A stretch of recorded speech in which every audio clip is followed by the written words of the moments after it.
میرا ان کے بارے میں صرف اتنا تجزیہ ہے کہ مفتی صاحب شریف آدمی ہے۔ اب یہ دیہاتی سا تجزیہ ہے تو مطلب یہ کہ آپ اس کا کوئی بھی مطلب نہ نکالیے گا، باقی بھی سارے شریف ہی ہیں۔ عرض کرنے کا مقصود یہ ہے کہ بعض لوگ اپنی مزاج میں ایک نفاست رکھتے ہیں، ان کی طبیعت میں ایک ٹھہراؤ ہوتا ہے، بعض لوگوں کے دلوں میں نرمی ہوتی ہے، رقت ہوتی ہے۔ جب آپ بہت باشعور ہو نا، پھر آپ کو بہت زیادہ وزادار بھی ہونا پڑتا ہے، آپ کو اپنا عالمانہ وقار بھی قائم رکھنا ہوتا ہے۔ ابھی تھوڑی دیر پہلے میں ایک جگہ پہ عرض کر رہا تھا کہ اگر کوئی اونچی کرسی پہ بیٹھتا ہے نا تو پھر اسے تھوڑا سا جنہاں نے پر کے سرتے چایا پھر قدم رکھن ڈر ڈر کے، پھر انہیں محتاط بھی زیادہ ہونا چاہیے۔ آپ کا دعویٰ پیشوائی اور مقتدائی کا ہے تو پھر بھئی آپ کا تقویٰ بھی تو شاندار ہونا چاہیے، آپ اس لیول کے ہوں، معیار ہو۔ آپ نے اگر کچھ پڑھا ہوا ہے، آپ باشعور ہیں، پھر اس پر عمل کریں۔ آپ گفتگو نہ سنائیں کہ جناب وہ میں تو فلاں ڈگری رکھتا ہوں، تو میں تو جناب BBA کیا ہوا ہوں، تو میں تو MS ہوں۔ ٹھیک ہے آپ ہوں گے، لیکن آپ کا اٹھنا بیٹھنا بتائے گا آپ کتنے تعلیم یافتہ ہے۔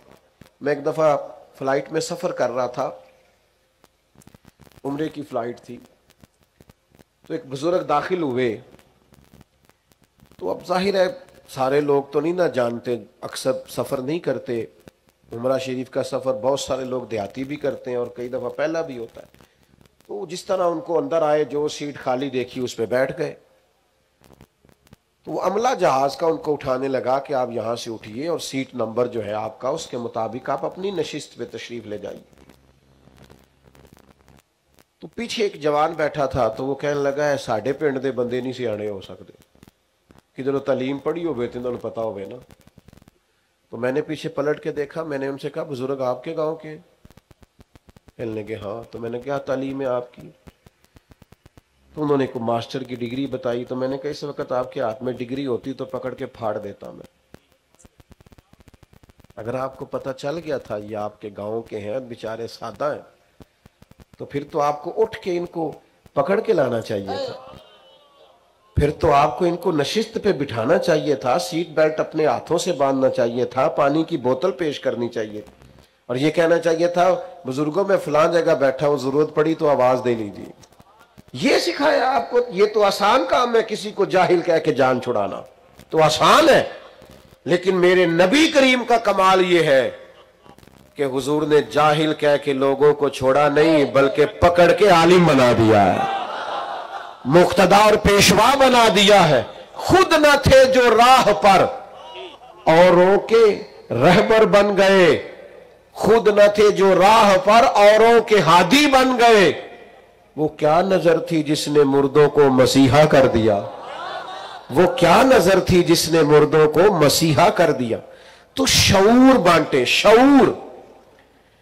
اگر آپ بہت پڑھے لکھے ہیں اور آپ کے ماں باپ ان پڑھ ہیں تو پھر آپ کے حوصلے کا پتہ چلے گا، پھر آپ کے حوصلے کا پتہ چلے گا۔ امام اعظم سے بڑی مثال میں کہاں سے لاؤں؟ ایک خطیب تھے، ایک واعظ تھے بغداد کے، کوفہ کے، تو امام صاحب کی اماں امام صاحب سے کہا کرتی ان سے جا کے مسئلہ پوچھ کے آئے، تو امام صاحب کہتے وہ تو میرا شاگرد ہے، تو کہتی نہیں آپ اسی سے پوچھیں، کئی لوگ معروف ہو جاتے ہیں نا، انہی سے پوچھیں۔ تو امام صاحب اپنی یہ ہے علم کہ قرآن نے کہا اف نہیں کرنا تو نہیں کی، زد نہیں کی، گئے جا کے اس شخص سے کہا جناب مسئلہ بتائیے، تو وہ کہنے لگے استاد جی میں نے مسئلے بتانے، مسئلہ تو آپ نے بتانا ہے۔ تو فرمانے لگے میری اماں چونکہ آپ پہ مطمئن ہوتی ہے تو اس سوال کا جواب میں آپ کو بتاتا ہوں، پھر آپ مجھے بتائیں، تو پھر آپ کا نام لے کے میں اپنی امی کو بتاؤں گا۔ یہ ہے علم کا کمال کہ آپ اپنوں کے لیے پھر نرم دل ہو جائیں، پھر آپ کا کہ مسئلہ شرعی کیا ہے، طرز زندگی ان کے کردار و عمل سے۔ پیران مشرق کے خاموش، کوئی حضرت باعزید بستامی فرمایا کرتے جس نے ہماری خاموشی سے کچھ نہیں سیکھا اس نے پھر ہماری گفتگو سے کیا سیکھنا ہے۔ مسلمان دوستو اب اشاروں کی باتیں سمجھو، جو فلسطین کے ساتھ ہو رہا ہے کسی سے پوشیدہ نہیں ہے، جو کشمیریوں کے ساتھ سالوں سے ہو رہا ہے کسی سے ڈھکا چھپا، نسلیں بدل گئیں پر ظلم نہیں بدلا۔ سب کو لوگ قبروں میں دکھ لے کے چلے گئے لیکن ان کے لیے کوئی مسیحا اٹھ کے نہیں آیا جو برما کے مجبوروں کے ساتھ ہوا کسی سے ڈھکا چھپا کتنی کبار لیبیا کٹا ہے شام سارا یتیموں سے بھرا ہوا ہے. میں کیسے آپ سے بات کروں، کن لفظوں سے آپ کو سمجھاؤں، کس قدر زیادہ مزید ہمیں نصیحتوں کی ضرورت ہے. ہمارے بزرگ تقریریں بڑی کم کرتے تھے. حضور مفتی اعظم ہند چند ایک بیانات، اعلیٰ حضرت رحمت اللہ علیہ کبھی گفتگو کرتے تو کتاب سے دیکھ کر ان کے عمل سے لوگوں کو پتہ چل جاتا تھا کہ مسئلہ شرعی کیا ہے. ان کے کردار و عمل سے پیران مشرق کے خاموش، وہی حضرت باعزید بستامی فرمایا کرتے، جس نے ہماری خاموشی سے کچھ نہیں سیکھا اس نے پھر ہماری گفتگو سے کیا سیکھنا. مسلمان دوستو، اب اشاروں کی باتیں سمجھو. جو فلسطین کے ساتھ ہو رہا ہے کسی سے پوشیدہ نہیں ہے. جو کشمیریوں کے ساتھ سالوں سے ہو رہا ہے کسی سے ڈھکا چھپا. نسلیں بدل گئیں پر ظلم نہیں بدلا. لوگ قبروں میں دکھ لے کے چلے گئے لیکن ان کے لیے کوئی مسیحا اٹھ کے نہیں آیا جو برما کے مجبوروں کے ساتھ ہوا کسی سے ڈھکا چھپا. کتنی کبار لیبیا کٹا ہے، شام سارا یتیموں سے بھرا ہوا ہے. میں کیسے آپ سے بات کروں، کن لفظوں سے آپ کو سمجھاؤں کہ مسلمان جب تک مسلمان بن کے جینا نہیں سیکھتا. ہمارے استاد صاحب فرمایا کرتے تھے دین کا کام مزدوروں کی طرح کرنا، مزدوروں کی طرح مشقت کرنا. یہ مشقت سے کام ہوگا. ہم کوئی عملی جدوجہد ہی نہیں کر رہے. مجھے بتائیے اپنے دین کی ترویج کے لیے، ملک و ملت کی خدمت کے لیے ہم نے کیا خدمات سر. اتنا پیارا ہے ہمیں آرام، پروٹوکول، اپنی زندگی، اپنے آپ سے پیار، اپنے لیے ہر وقت جینا، اپنے حق میں باتیں کرنا. انقلاب کیا آیا؟ ہم نے ایسے بزرگوں کے حالات پڑھے کہ کوئی شخص کہتا تھا نا کہ میں تو صبح صبح منڈی جاتا ہوں سحری کے وقت، تو اس وقت اگر میں آپ سے پڑھ لیا کروں تو وہ کہتے تو اس میں لے آ جایا کر. ہاں میں پڑھاؤں گا، میں بھی تہجد پڑھ لوں گا، تجھے بھی سبق دے دوں گا. بھائی آپ سب اور میں مل کے کوشش کریں، شعور کو بیدار کریں، کتاب و سنت سے جڑیں، اپنے آپ کو اداروں سے وابستہ کریں، مدارس میں چل کے جایا کریں، ہفتے کا ایک کا دن کسی ادارے میں گزارا کریں. آپ یہاں کوئی فرشتے نہیں بستے، کمزوریاں سستیاں ہر جگہ ہی ہوتی ہیں سب اداروں میں. آپ کے آنے سے توانائی بڑھے گی. آپ آئیں گے، اچھے مشوروں کا تبادلہ ہوگا. آپ آئیں لیکن علم کو سپورٹ کریں، شعور کو سپورٹ کریں، کتاب و سنت کے فروغ میں اپنا اپنا کردار ادا کریں. نوجوانوں سے کہوں گا بیہودہ چیزیں اور بیہودہ معاملات کو شیئر کرنے کی بجائے آپ کوشش کریں کہ صحیح مستند احادیث مبارکہ، کتاب و سنت کی خوبصورت چیزیں آپ آگے لے کر کے جائیں. کچھ تھوڑا سا ماحول بنائیں اور اپنے عمل اور کردار میں حسن اخلاق کو اور ہمدردی کو اور خیر خواہی کو لے کے آئیں. اب ہم نے بڑا کچھ سن لیا ہے، بڑا کچھ سیکھ لیا ہے، اب دو چار قدم اٹھائیں اور عمل کا رستہ اختیار کریں. میرے دل سے بڑی دعا نکلتی ہے، اللہ تعالیٰ اہل سنت کے ہر ادارے کو آباد رکھے اور مفتی صاحب کے ادارے کو اللہ تعالیٰ برکات عطا کرے. جو کہہ سکا ہوں اللہ قبول فرمائے، بات کرتے ہوئے کہیں بھول گیا ہوں تو اللہ مجھے معاف فرمائے. آخر دعوانا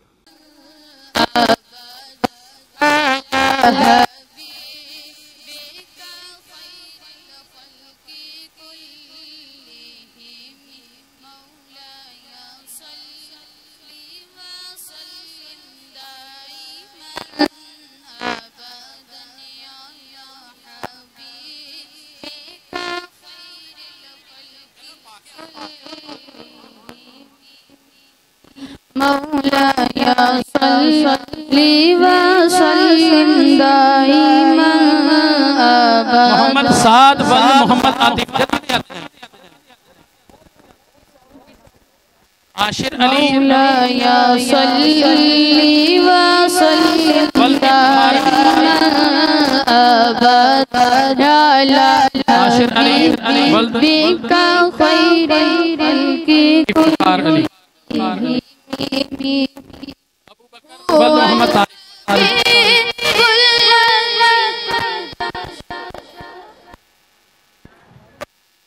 ابو بکر ولد محمد طارق مولاي طیب ولد محمد طارق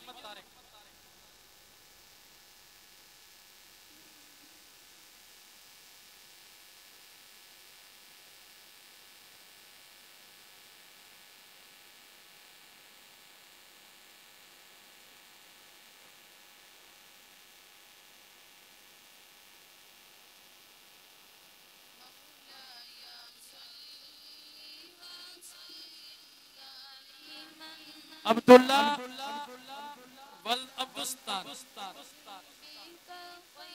عبداللہ ولد عبدالستار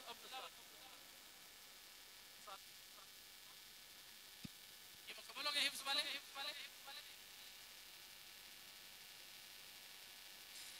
اس کے بعد درس نظامی والے وہ طالب علم جنہوں نے جامعہ عرفان القرآن میں درس نظامی مکمل جو ہے وہ کیا ہے الحمدللہ یہ ہماری پہلی کلاس ہے بچوں میں تو الحمدللہ بہت سی کلاسیں جو ہیں وہ فارغ التحصیل ہو چکی ہیں لیکن بچوں میں جو ہے یہ الحمدللہ پہلی کلاس ہے اس میں محمد حسین ولد خادم حسین محمد حسین ولد خادم حسین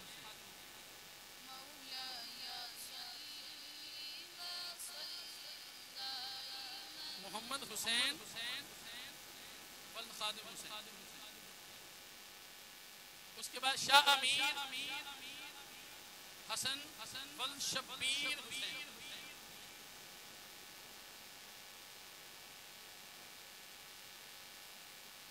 آگے محمد جمشید ولد غلام عباس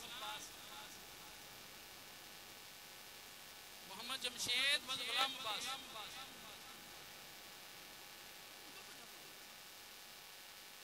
غلام مصطفیٰ ولد غلام نبی غلام مصطفیٰ ولد غلام نبی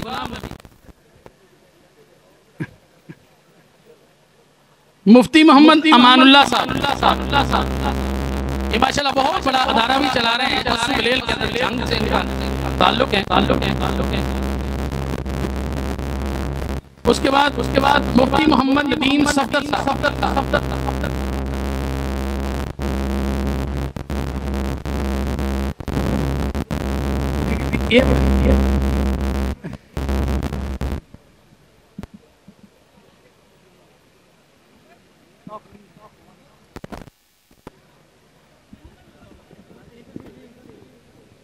مفتی امان اللہ صاحب مفتی محمد ندیم صفدر صاحب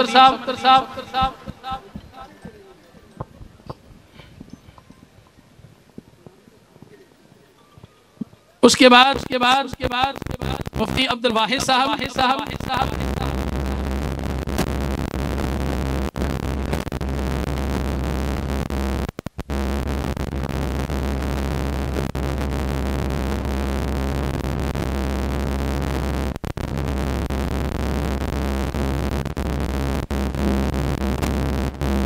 مفتی محمد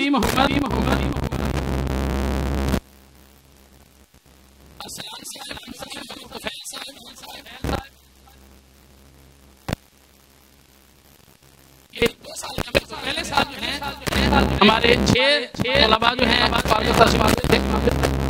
اور دوسرے سال جو ہے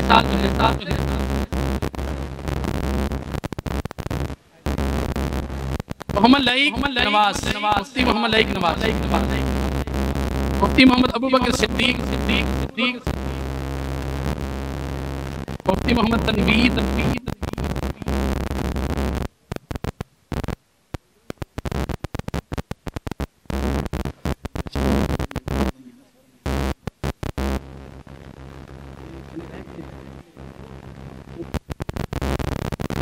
مفتی محمد حبیب ظہوری صاحب محمد حبیب ظہوری صاحب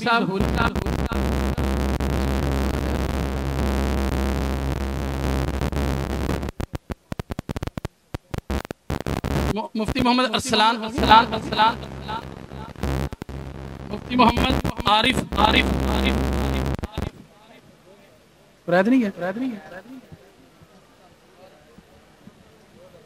مفتی محمد عارف اور ہمارے یہ درس نظامی کے ایک ساتھ رہ گئے تھے مولانا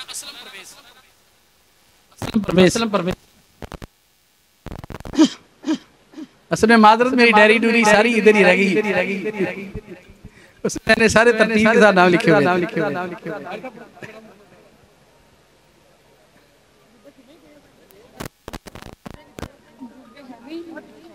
جن ساتھیوں جبے نہیں ملے مل جائیں گے، ادھر پڑھیں بس دستار کو۔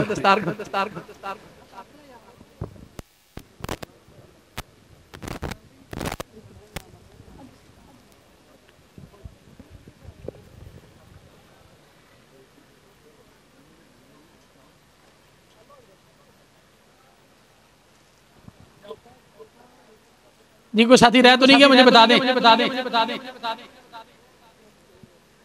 تخصص والے ساتھی کو رہتا تو نہیں؟ سارے ہو گئے؟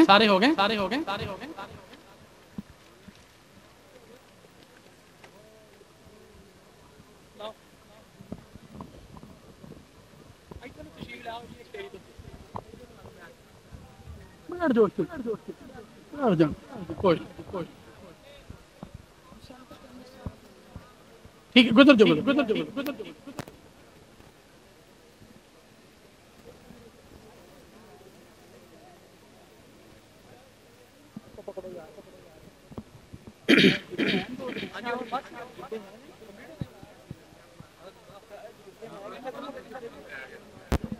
نہیں امین ہو گیا، جبا ٹھیک ہے، کھولو جی۔ تمام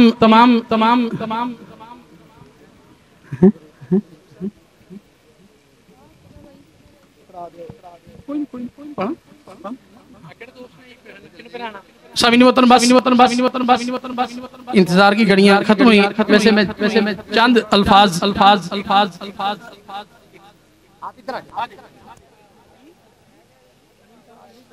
مفتی محمد امین صاحب جبا